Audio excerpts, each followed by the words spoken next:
Geometry అనగా ఉంటాయని fix అయిపోతూ జామెట్రీలో బేసిక్ క్వశ్చన్స్ కూడా ఉంటాయి, అవి చూద్దాం. Find the value of x if AB is parallel to CD. So ABCD ఈ రెండు లైన్స్ ప్యారలల్ అయితే x వాల్యూ ఎంత అడుగుతుంది.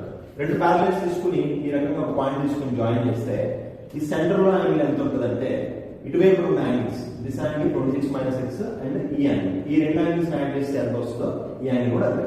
ఓకే, సో ఈ యాంగిల్ మనకి ఇవ్వలేదు కదా, ఇటువైపు 110 ఇచ్చారు, ఇటువైపు ఎంత అవుతుంది, టోటల్ 180 అవుతుంది కాబట్టి స్ట్రైట్ లైన్ యాంగిల్ 110 తీస్తే 70 వస్తుంది. సో మనమే రాసుకోవచ్చు అండి దీని నుంచి.